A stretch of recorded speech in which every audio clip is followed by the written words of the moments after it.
Très bien, aujourd'hui je vais vous montrer comment obtenir le mode Exalia. Dans Minecraft, Exalia est un mode qui ajoute énormément de contenu directement dans notre monde. Nouveaux biomes, plantes sauvages, blocs agricoles, rituels, un système de potions et bien d'autres choses. Alors, comment peut-on obtenir Exalia? Pour obtenir Exalia, on va sur CurseForge, on cherche Exalia qui compte près de 2 millions d'utilisateurs comme vous voyez.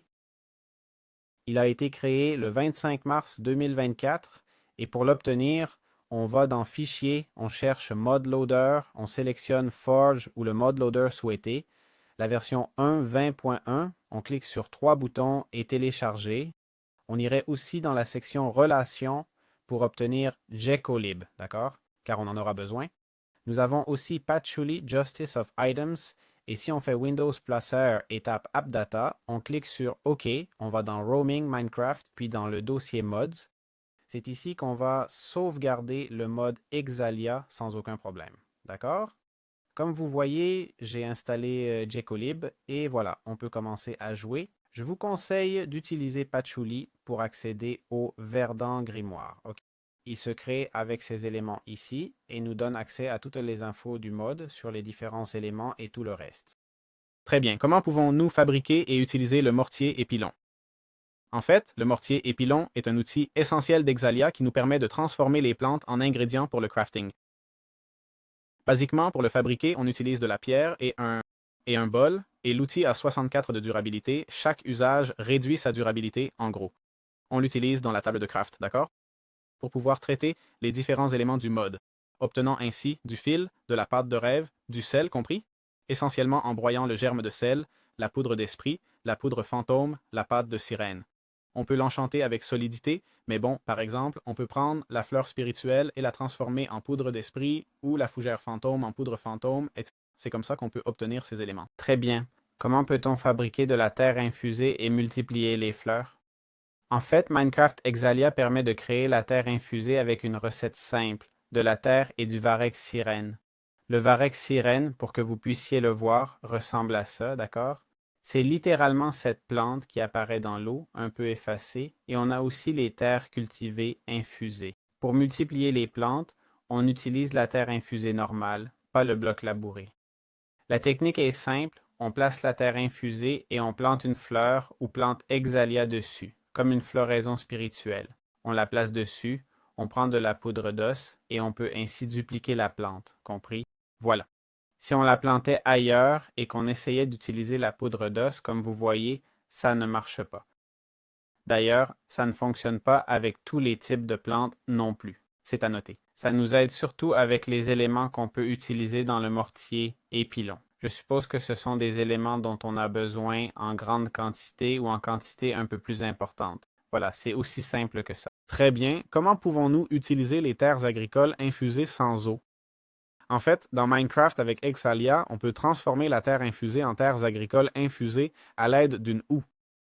Cela nous donne plusieurs avantages. Pas besoin d'eau pour les cultures, pas de retour à la terre normale sans eau, on peut marcher et sauter dessus sans détruire les cultures, et il y a un effet visuel de bulle quand on marche sur le bloc, théoriquement. D'accord? Bon, je ne sais pas, mais le voilà. Si on utilise une pelle, d'accord, et qu'on fait un clic droit, ça redevient une terre infusée, compris? C'est aussi un point positif. De plus, pour le germe de sel, par exemple, cet élément ici, normalement il faut des blocs de sable à proximité, mais avec ces terres agricoles infusées, ce n'est pas nécessaire. C'est donc un sol universel pour créer des fermes compactes sans dépendre de l'irrigation et autres systèmes. Je vais aussi vérifier si en mettant un bloc dessus, puis en le cassant, ça redevient de la terre infusée. D'accord? Donc vous perdrez vos terres agricoles infusées si vous placez un bloc dessus. Très bien, dans Exalia, nous avons le sel, d'accord? Comment peut-on utiliser le sel? Comment pouvons-nous l'obtenir et l'utiliser pour les sels purifiants? En gros, dans Exalia, le sel est introduit comme ressource polyvalente, d'accord? Il est dit que le sel apparaît dans les biomes désertiques, dans les oasis de sel, dans de petites zones avec des pousses et des blocs de sel qu'on peut extraire comme celui-ci, d'accord? Donc on trouverait ces blocs dans le désert. Et voilà, le reste est de l'histoire ancienne, les amis. Donc le sel peut être obtenu de deux façons. Eh bien, on obtiendrait cette pousse de sel. Je comprends qu'en cassant ce bloc, voyons, il se casse avec une pioche en plus. Allons-y, pioche en pierre, cassons le bloc et regarde, voilà le sel, d'accord? Ou on peut aussi obtenir la pousse de sel. La pousse de sel, c'est cette... bon, pas maintenant. Je vais prendre une houe. C'est cette plante, c'est la plante, d'accord? Le germe de sel, quand il pousse, nous donne des germes de sel qu'on broie avec le mortier et pilon, d'accord? On le met sur une table de moulage et on peut fabriquer du sel sans aucun problème. Et à quoi sert le sel? Pour faire des lampes à sel, comme on voit. Pour faire des sels purifiants, d'accord? Purifier l'idole, le voilà. Pour fabriquer du cuir, pour faire des sacs purifiants. Ça enlève les effets négatifs de l'utilisateur et peut être jeté aussi, d'accord? Et voilà. Pas grand-chose d'autre. On peut aussi transformer la chair pourrie en cuir avec le sel, ce qui est plutôt pratique. Très bien, je vais vous montrer la mandragore ici. Comment peut-on l'obtenir et l'utiliser? En fait, dans Minecraft avec Exalia, ça ajoute la mandragore sauvage, ok? C'est cette petite plante ici. Je ne sais pas si j'ai de la poudre d'os, mais si je la fais pousser, ben voilà à quoi ça ressemble. La plante nous donne des graines de mandragore, d'accord? Il faut la planter sur une terre agricole infusée, sinon elle ne pousse pas. L'usage principal de la mandragore cultivée est défensif. Quand on l'active, elle étourdit tout dans une zone autour du joueur. Voyons, la voilà. En gros, elle pousse un cri et étourdit tout ce qui l'entoure, je comprends. Je ne sais pas si ça s'épuise. Je suppose que oui, non? Voyons voir. Oui, oui, ça s'épuise bien. On recommande aussi d'utiliser des bouchons d'oreille, ok? Pour ne pas être affecté par l'effet d'étourdissement, même si je n'ai pas l'impression d'être touché. Voyons voir. D'accord. Non, ça ne semble pas m'étourdir pour l'instant, ni m'affecter d'aucune façon. Mais bon, théoriquement, tu peux mettre des bouchons d'oreille, d'accord? En plus, elle apparaît comme un ingrédient dans des recettes du mode, comme le ragoût de mandragore. On la trouve dans les forêts, comme indiqué ici, et on peut l'utiliser dans le petit chaudron pour faire une potion de peau épineuse. Donc c'est important. Très bien. Comment peut-on obtenir la tomate solaire? En fait, dans Minecraft avec Exalia, la tomate solaire apparaît dans les biomes savants ou dans les Barren Huts. Elle peut aussi apparaître dans les oasis de sel, dans les déserts, et il y a un risque quand on interagit, car en marchant dessus, elle peut vous enflammer temporairement. D'accord? Essayons d'en cultiver une, alors on la plante, on la fait pousser. D'accord? Et théoriquement, je devrais pouvoir... Voilà, voilà, elle m'a mis le feu, hein? Et aussi du poison et tout ça. Je comprends que c'était celle de là-bas. Mais bon, elle peut me mettre le feu. Comme vous voyez, elle émet ses particules et tout. Je ne sais pas si c'était ça. Ah, c'est la sauvage. Ah, ok, ok. C'est la tomate solaire sauvage qui est ici. Eh bien, quelle coïncidence. C'est celle juste à côté qui le fait, d'accord? De plus, en la cassant, nous obtenons des graines de tomates solaires qu'on peut planter pour faire ce qu'on a maintenant. Pour une plante sauvage, on n'obtient qu'une graine, donc ça vaut vraiment la peine de replanter. Et voilà, tu peux utiliser la tomate solaire dans dans le ragoût de mandarine, d'accord? C'est celui-ci, le petit chaudron, et nous faire une fleur du jour. On peut aussi préparer un sandwich épicé, un ragoût de mandragore, regardez, et plus encore. C'est aussi simple que ça. Théoriquement, il semble nous donner une demi-cuisse d'énergie et une demi-cuisse de satiété, car ce n'est pas un repas extraordinaire, mais bon, c'est déjà ça. Bon, comment peut-on faire une tarte aux baies glacées dans Minecraft Code Exalia? En fait, où apparaissent d'abord les baies glacées? Eh bien, elles apparaissent dans la taïga et la taïga enneigée. Les taïgas fondatrices, c'est ce qu'on nous dit. Côté utilité, elles servent pour le sac de givre qu'on peut lancer et pour la tarte aux baies glacées. Ce sont ces buissons ici, faisons-les pousser, d'accord? Si tu passes dessus, ils te gèlent. En fait, je crois qu'il y en a déjà une dans la hutte. Regardez, la voilà. Dans cette hutte qui apparaît parfois dans les mangroves, marécages ou dans les marais normaux, je ne sais pas. Et en gros, ils fonctionnent comme les baies sucrées, mais avec une différence clé, ils te gèlent et te ralentissent. Et les baies glacées, évidemment, peuvent être plantées pour obtenir plus de buissons si on le souhaite. La tarte aux baies glacées restaure la faim et la saturation et offre une protection contre le feu pendant 45 secondes. Voilà, c'est tout ce que j'avais à dire. Comme vous voyez, pour la fabriquer, il faut un œuf, du blé, du sucre et des baies glacées. Bon, comment pouvons-nous réaliser le rituel du clair de lune? Dans Minecraft avec Exalia, on peut préparer un rituel simple avec le Moonlight Ritual, d'accord? Premièrement, la condition essentielle est qu'il fasse nuit, d'accord? Et l'objet doit être imprégné par la lumière lunaire. Nous aurons besoin d'un brasier rituel, d'accord? qui se fabrique. Je ne vois pas la recette, à vrai dire. Je ne sais pas si tu peux le trouver quelque part. Mais bon, ça nous permet, comme vous voyez, de transformer différents éléments, d'accord? Avec la lumière lunaire. Là, on voit ce petit effet, et ça transforme l'éclat d'améthyste en cristal céleste, la baie lumineuse en baie de tempête, et le bloc d'améthyste en bloc de cristal céleste. Donc, on prendrait cet élément, on y placerait un éclat d'améthyste, et avec un clic droit, on ferait X focus, et il nous dit « Pas assez de fleurs célestes à proximité ». C'est cette plante ici. On la place, on fait clic droit, ça consomme l'énergie de la fleur céleste, et voilà, ça nous donne, comme vous voyez, le cristal céleste. Donc voilà, c'est comme ça qu'on peut faire le rituel de clair de lune, permettant d'obtenir les baies lunaires. Après tout, le X-Focus se fabrique comme ceci, avec un éclat d'améthyste et d'autres éléments. Et voyons le rituel brassière, qui me permet d'obtenir les baies de tempête. Les baies de tempête peuvent être placées comme blocs solides, et nous fournissent de la lumière. D'accord? Ça ne me laisse pas le placer, franchement, je ne vais pas vous mentir. Voilà, c'est bon. On peut donc les placer comme ça, et ils nous donnent de la lumière sans aucun problème. Ils sont vraiment jolis. Ah, voilà, c'est aussi simple que ça. Bon, comment peut-on utiliser un attrape-rêve contre des fantômes? Dans Minecraft avec Exalia, on ajoute un bloc attrape-rêve comme défense spécifique contre les fantômes. Et à quoi ça sert?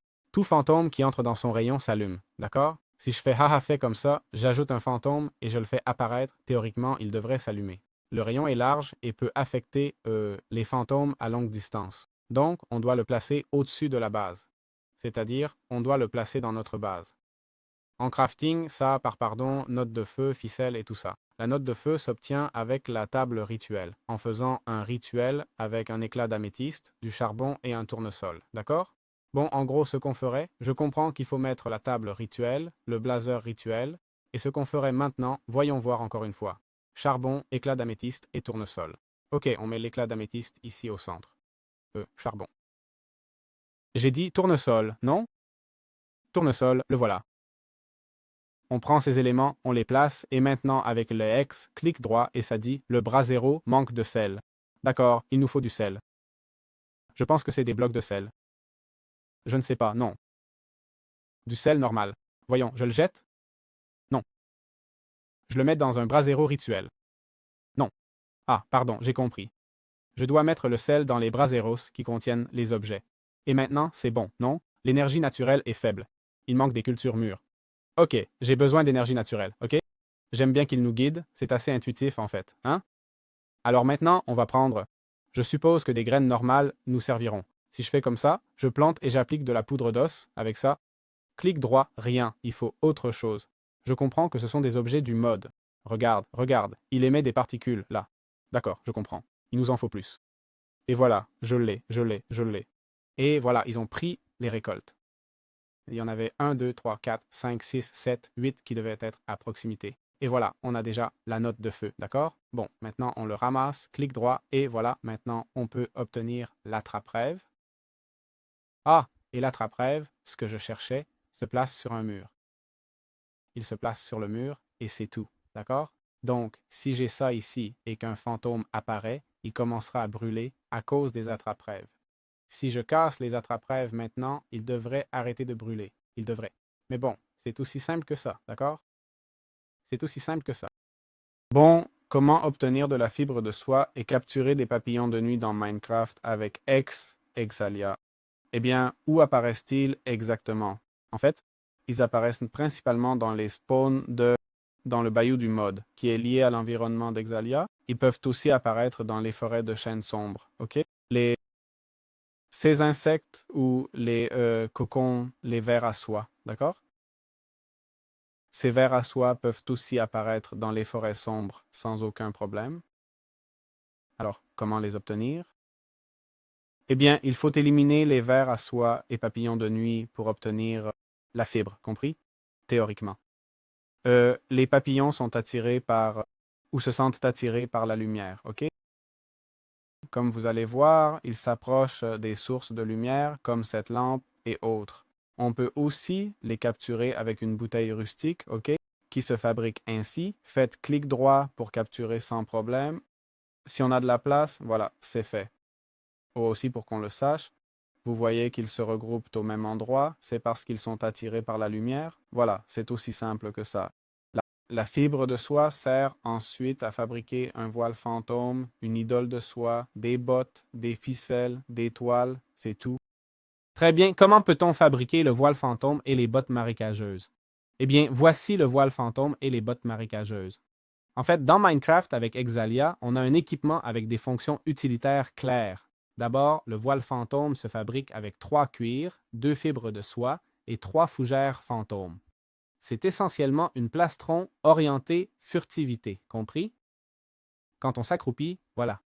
Si tu le portes et t'accroupis, le porteur devient invisible et réduit la détection par les mobs. Il a des limites. En maintenant l'accroupissement, l'objet perd en durabilité, donc pas éternel.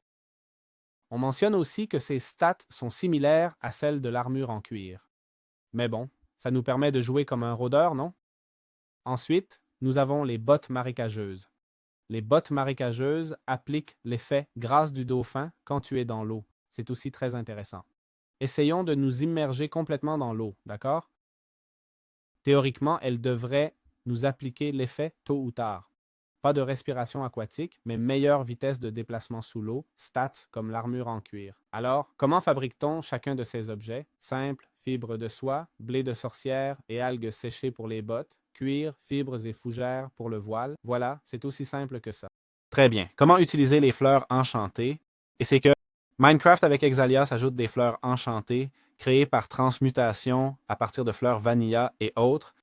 Par exemple, nous avons le muguet qui peut être transformé en Astrilis. On voit à travers un rituel avec Earth Note, Bone Meal, Celestial Crystal, Glowstone Dust. Je vous ai déjà montré comment obtenir ces items sans problème. Voilà, et ensuite on aurait l'Astrilis qui est une plante enchantée. Son effet principal est de transmuter les blocs dans une zone de 9-9, comme les blocs de magma en lave, la neige en glace compacte, la glace en glace bleue et le sable d'âme en sol d'âme. C'est par exemple la plante Morphora, d'accord? Celle qui change les blocs. Ensuite, nous avons aussi la Grimshade. Bon, pour la Morphora, voyons comment l'obtenir avec Dreampast, qu'on fait avec Dreams Room, Tree Reason, Hertz, enfin un peu de tout. Ensuite, il y a l'ombre grim, cette autre plante ici, qui nécessite d'être activée avec le Focus X. Vous savez, la baguette. Voilà. Regarde, regarde, c'est activé. Voyons si je peux le réactiver. Le voilà. Et en gros, ça transforme les squelettes en squelettes Wither et les crânes de squelettes en crânes de Wither squelettes. Et ça peut générer des roses de Wither avec une petite probabilité lors de l'activation. D'accord? Ensuite, il y a aussi le le Nautilite. Il y en a plusieurs. Il y a aussi le Nautilite qui se plante sous l'eau et nécessite également une activation avec le Focus X, d'accord? Il donne le pouvoir conduit aux joueurs proches sur 16 blocs pendant 2 minutes. Pendant ce temps, les gardiens et les noyés subissent des dégâts magiques et la fatigue minière est supprimée. C'est complètement déséquilibré, quoi. Nous avons aussi la Windsong qui nécessite une activation avec Focus X et crée une barrière de 5 par 5 qui annule les projectiles à l'impact. Elle est aussi cassée. Et pendant qu'elle est active, elle applique de la poudre d'os aux cultures et pousse toutes les 2 minutes. Et voilà, on a les Trillies, d'accord?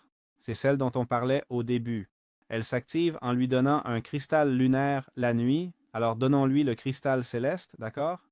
Et ça dit, l'énergie céleste s'infiltre dans les cultures et les jeunes poussent. Et en gros, pendant qu'elle est active, elle applique de la poudre d'os aux cultures et pousse pendant 2 minutes, ok? Ah, pardon. Oui, exactement. Et la Windsong, celle-ci, crée simplement une barrière de 5 par 5 qui bloque les projectiles, d'accord? Les Trillies, c'est celle qui applique de la poudre d'os à tout ce qui l'entoure. Chacune de ces fleurs s'obtient avec sa propre recette que je vous conseille de regarder dans le J. Et voilà, pas grand-chose d'autre. C'est aussi simple que ça. Très bien. Comment pouvons-nous faire du brassage? Pour terminer l'explication du mode Exalia. En brassant, on peut préparer des potions avec un processus spécifique et une durée fixe, d'accord? D'abord, il faut fabriquer un petit chaudron, d'accord? Pour accéder à toutes les potions. Dessous, on place une source de chaleur, comme un four rustique qui se fabrique ainsi, et le petit chaudron se fabrique de cette façon. C'est peut-être de la pierre, je crois, non? Ah non, ça doit être de l'ardoise profonde pavée obligatoirement. Et pour l'interaction, on prend simplement une bouteille rustique, d'accord? On ouvre l'interface du petit chaudron et on la place ici. Puis, on ajoute 3 ingrédients, d'accord? Pour obtenir le processus qu'on souhaite. Toutes les préparations ont une durée fixe de 4 minutes, d'après ce que je vois. Celles qui ont une durée, bien sûr. Et en gros, les différents brews qui existent, il y a celui de Spike Skin qui est fait avec de la poudre fantôme, du cactus et de la mandragore. Ce qu'il fait, c'est donner de la robustesse d'armure et refléter une partie des dégâts reçus. Ensuite, il y a celui de Bloodlust qui augmente la force et soigne une partie des dégâts que tu infliges. Il y a celui de Slime Walker qui annule les dégâts de chute et quand tu t'accroupis, ça te propulse vers le haut. Ça peut se répéter. Ensuite, on a le Homestead que je ne vois pas là. Ah, c'est celui-ci, le Homestead, qui te téléporte au point d'apparition. D'accord? Important. On a le Siphon qui augmente la vitesse de minage et attire les objets de plus loin. C'est comme si tu avais un aimant. On a aussi le Daybloom qui donne vitesse de mouvement et régénération seulement le jour. Dans les zones sombres, il va nous blesser. Et l'Arachnid Grace qui permet de se déplacer sur les toiles d'araignée, grimper des murs verticaux et immunité au poison. En plus, il y a une étagère de brassage, d'accord? Allons la chercher. Regarde, c'est ça ici, non? Étagère. Je ne sais pas comment la placer, franchement. Ah, là, comme ça. Accroupi n'importe où ou juste dans le four? On dirait qu'il ne me laisse con que le four. Ah non, on peut partout, en fait. Regarde, en fait, c'est ici. Ils l'ont mis dessus. Ça ne marche pas pour moi. J'ai cassé un bloc, sans faire exprès. Mais ça marche sur le bois. C'est-à-dire, on peut le poser sur un bloc. Vous voyez? C'est bizarre comment ça fonctionne. Mais bon, sur cette étagère, on peut placer nos brassages, non? Je vais en prendre quelques-uns là. Tucu, clic droit. Oh, c'est cool, c'est cool, c'est cool. Super cool, vraiment. Super cool, mon Dieu, quel mode. Quel mode, ce mode est génial, hein? Bien sûr, il y a beaucoup plus d'objets et de choses, d'accord? Mais en réalité, ce mode est assez complet, hein? Et voilà, il y a des objets, comme je l'ai dit, comme la dague, d'accord? Qui est cette dague qu'on utilise pour faire des rituels, je crois. Il y a quelques armes comme la Lame Kill Wave, d'accord? Quelques éléments décoratifs, un collier que j'ai aperçu par là. Tout ça, jetez-y un coup d'œil, d'accord? Avec le livre lui-même. J'ai simplement abordé les éléments que j'ai trouvés les plus pertinents, mais le mode a d'autres choses, d'accord? Dont vous pouvez profiter. Très intéressant ce mode petit, mais j'aime beaucoup comment il est fait. Ce serait cool d'avoir des modes ou plutôt des biomes personnalisés. Il en a déjà, mais pas spécifiques. Je pense qu'il a énormément de potentiel et pourrait être bien plus développé. Ce qui existe est déjà très bien et tout est joli, ce qui est aussi super cool. Voilà, c'est le mode. J'espère qu'il vous a plu.